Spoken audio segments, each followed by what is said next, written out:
What makes a bad character? Sweater Vest Williams, so you asked me what makes a bad character. So that was a very general question, so I'm going to answer that generally. So for most fighting games, what makes a bad character on the surface level is a character who cannot utilize or abuse the system and live above the bar. Now what I mean above the bar is a character who doesn't take a lot of damage as compared to the rest of the cast who takes very little damage, and so on and so forth. I think you get my point. Approaching hit confirms and zoning. Alright, Joseph Valdez, so you want to know about hit confirming and how to approach zoning and keep away. So let's start with hit confirming since those are two different topics. Now hit confirming, I can't give you an actual factual answer.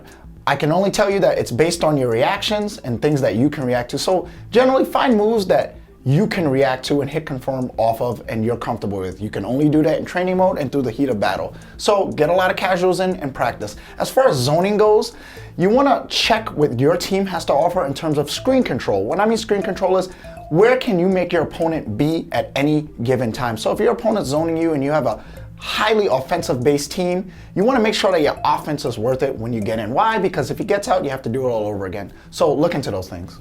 Why don't tournament players use beam assist? All right, Michael Johnson, so you want to know why a lot of players don't use beam assist. Well, to correct you, you may have seen other players that don't utilize beam assist. Some of our more top players, such as Pierre Balrog and Justin. Well, the reason they probably don't use beam assist is because the mix-up that they get off the assist that they use, such as Tatsu, which Justin uses, and I'm not sure quite which one Pierre Balrog uses, but he does have a mix-up off of it, and it leads to probably an instant kill on most of the cast. But as far as beam assist goes, beam assists are one of the most used and abused assists throughout the game, such as Ian Disruptor and Dr. Doom's Plasma Beam. And clearly, to be honest with you, I would take that over any other assist any day because of the horizontal control. Now, the downfall to beam assists are normally hit deterioration and the fact that they're very hard to combo off of because they only cause soft knockdown. So with that, do keep in mind that beam assists are really good, so you want to look into that. Priority and what it does. All right, Elliot Levy. So you asked about the topic on priority. I just want to get out of everybody's head that priority is not something Capcom magically put into the game for the computer to choose who should out-prioritize who or not. Priority is simply based on frames and hitboxes.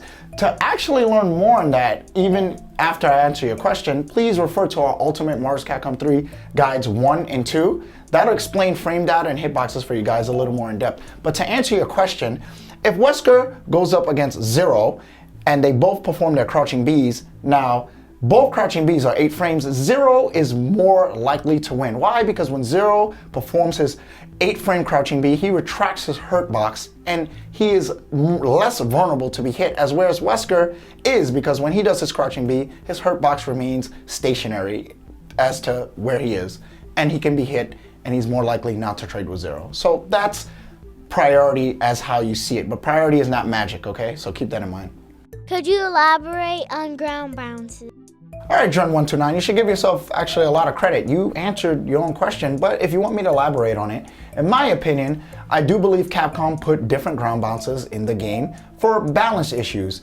As you can see, there is a hard ground bounce that does knock an opponent up higher than normal, and there's the little one that you were speaking of, such as Frank West's Air Quarter Circle Forward H, which is Tools of Survival, and it's an axe move, and it'll cause a ground bounce, but not so high.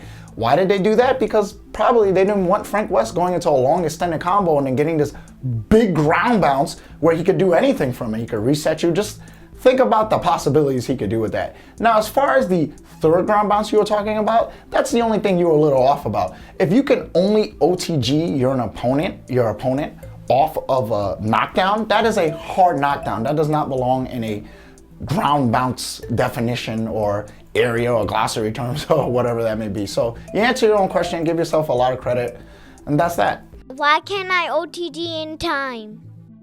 All right, Galan314, you want to know why is it so hard for you to get down to the ground and OTG your opponent? What you want to do is from the beginning of your combo, you want to figure out how you can alter it so that you reach your opponent in the air and you're able to delay your attacks or use less buttons so that you can press S as late as possible so you hit the floor with your opponent at the same time. They fall into their hard knockdown state and you have time to OTG them. So pay attention to that, Galan, and hopefully you can OTG your opponent in the future. Wild tournaments on 360. All right, V-Rexon, your question was a bit off. You asked why are all tournaments played on 360? Funny enough, all local tournaments are played on 360, but ever since Evo uses PS3 as their system standard, all major tournaments use PS3. But nobody, you don't have to catch a fit over it. For you guys out there who use one system or the other, you're just one converter away from being able to use either system with your favorite pad, or if you guys have arcade sticks out there or tournament edition sticks, go ahead and feel free to get those dual modded and converted so that you can use them on both systems. And try not to let the whole system issue be an excuse for too long, because it'll honestly hold you back. Learn how to play on both. I do. So that's that. Ours says vital to be a top player. All right, Jigo Kuni, you wanted to ask if assists are vital to being a top player. Funny enough, yes, they are, but keep this in mind. Assists are only as good as they are complementary to your point character, meaning that you should be phenomenal with every character on your team and know how to use them backwards and forwards.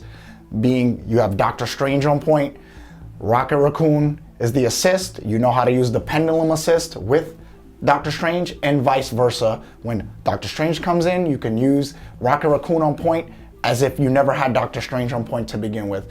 I hope you get that concept, what I mean by that, because using a point character is very important. And also, assists are vital because they cover the gaps in which your point character can probably not cover. If you have a character who cannot control the screen horizontally, then you need an assist that does that for you, and you need to be able to use that assist well. Assist calling is important. Keep in mind that don't just mash on it, don't just abuse it. Learn how to call your assist properly, learn positioning, spacing, and so on and so forth. Why can't I crouching fast enter SRK? All right, Elijah Holland, I share in your pain. I have the same issue also. I'm not very good at DPs, but you're in luck, because as far as Street Fighter 4 goes and its entire series, being Super Street Fighter 4 Arcade Edition and 2012, as you see, those games all have shortcut motions. Now, what I mean by shortcut motions is they put purposely in the game that you can shortcut DP motions by hitting down, forward, down, forward. Daigo uses it. Most of the top players use it. And the reason I bring up Daigo is because he is a Ryu player and you're having trouble with down fierce into Shoryuken. So let me give you a way you can cheat that motion and guarantee that you always get a Shoryuken. Now, when you do the down fierce, since you're at down already, all you got to do is tap down, forward, and press punch again during the crouching fierce. So a better way to even cheat that better is to do down, forward with fierce, and you'll get crouching fierce anyway, and just hit down, forward again, so you get the first frame cancel possible. Now, moving on to third strike, since you are a pad player, I am keeping that in mind.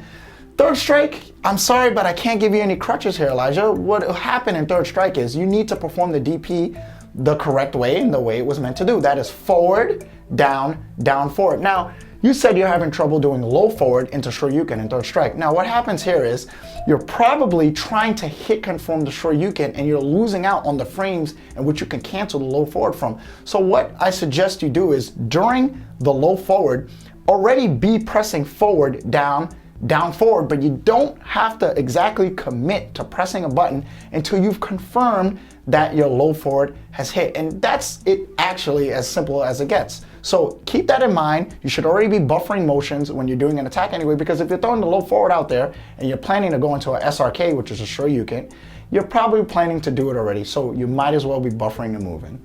So keep that in mind when in the future, when you get into other problems with moves that are half a circle or whatever, etc., etc.